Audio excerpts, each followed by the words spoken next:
जल जीवन मिशन घोटाले को लेकर पीएचईडी मंत्री कन्हैयालाल चौधरी ने सीबीआई केस दर्ज करने को लेकर बयान दिया है। पीएचईडी मंत्री ने कहा है कि घोटाले में पूर्व मंत्री महेश जोशी भी दोषी हैं। महेश जोशी के कार्यकाल में घोटाले को अंजाम दिया गया। अगर वो रोक नहीं पाए तो नैतिक तौर पर तुरंत इस्तीफा दे देना चाहिए था। अगर नहीं तो घोटाले में शामिल लोगों पर कार्रवाई करते। आपको बता दें कि पिछली कांग्रेस सरकार के दौरान जल जीवन मिशन में हुए करोड़ों के फर्जीवाड़े और घोटाले को लेकर सीबीआई ने जांच शुरू कर दी है। सीबीआई ने जलदाय विभाग के XEN Vishal Saxena, Shyam tubewell company के proprietor Padamchand Jain, Ganpati tubewell company Shahpura के प्रोपराइटर महेश मित्तल के अलावा अज्ञात सरकारी और गैर सरकारी लोगों को भी शामिल माना है। ये सभी पूर्व जलदाय मंत्री महेश जोशी के नजदीकी बताए गए हैं। सरकार ने 18 मार्च को सीबीआई से जांच करवाने की सिफारिश की थी। 3 मई को सीबीआई ने षड्यंत्र और धोखाधड़ी का केस दर्ज कर इस मामले की छानबीन शुरू कर दी है। ये पूरा मामला फर्जी अनुभव प्रमाण पत्र पर टेंडर लेने से जुड़ा हुआ है।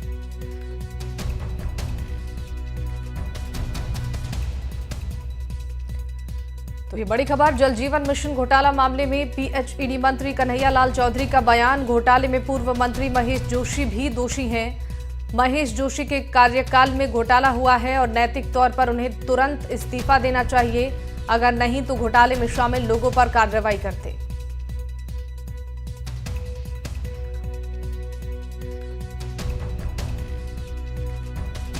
तो जेजेएम घोटाले की जांच अब शुरू होगी। पूर्व मंत्री पर इस मामले में गंभीर आरोप लगे हैं। जल जीवन मिशन में घोटाले की खबर है। पीएचईडी मंत्री कन्हैयालाल चौधरी का बयान सामने आए हैं। उन्होंने कहा है कि महेश जोशी के कार्यकाल में यह घोटाला हुआ है। तो पूर्व मंत्री महेश जोशी भी इस पूरे मामले में दोषी हैं।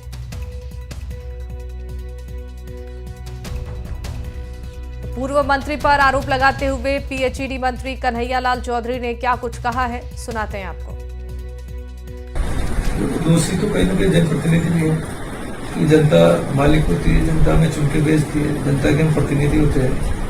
जो भी जनता के अधिकार है, जो भी उसका पैसे का कोई दुरुपयोग करता है तो उसके ऊपर अगर हम मॉनिटरिंग नहीं कर पा रहे तो हमारी भी लापरवाही। हमारे आंखों के सामने कोई घोटाला हो रहा है, हम उस पर कोई कार्रवाई नहीं कर रहे तो फिर किसके लिए जनप्रतिनिधि बनते हैं? सरकार क्या होती है?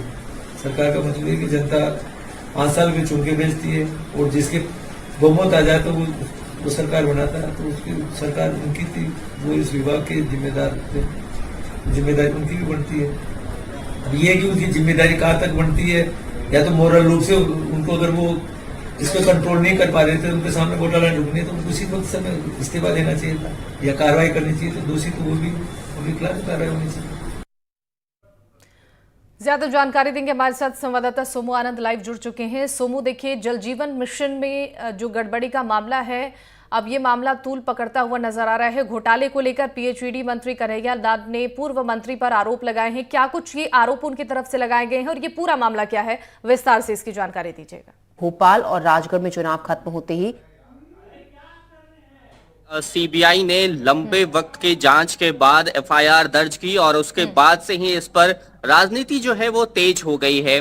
सबसे पहले कन्हैयालाल चौधरी जो कि पीएचईडी मंत्री हैं, उनका बयान आया और उन्होंने सीधे तौर पे तत्कालीन जो मंत्री थे जलदाय विभाग के महेश जोशी, जो कि कांग्रेस के बड़े नेता हैं और मुख्यमंत्री अशोक गहलोत के भी खासे करीबी माने जाते हैं, उन पर यह आरोप लगाया कि उनके संरक्षण में यह घोटाला हुआ है और उनको इस बात की जानकारी थी, वे चाहते तो उसे रोक सकते थे और उन पर काफी गंभीर आरोप महेश जोशी पर लगाए। सिर्फ इतना ही नहीं, केंद्रीय मंत्री गजेंद्र सिंह शेखावत ने भी बयान दिया और उन्होंने भी कहा कि इस मामले की हम तह तक जाएंगे, दोषी कितना भी बड़ा हो बख्शा नहीं जाएगा।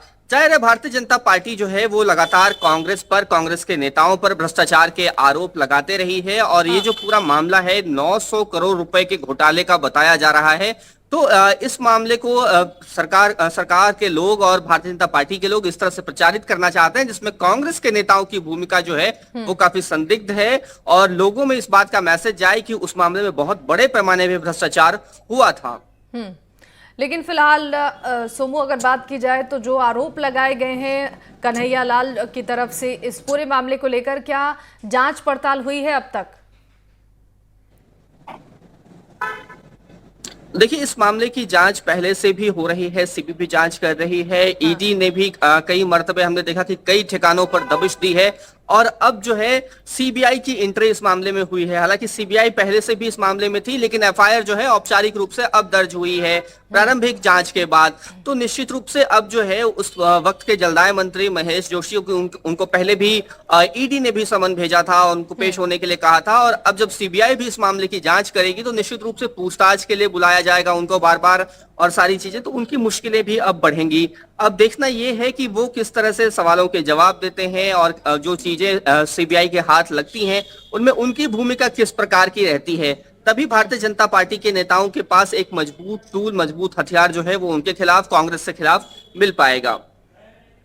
ठीक है सोमू, आपका बहुत बहुत शुक्रिया इन तमाम जानकारियों के लिए।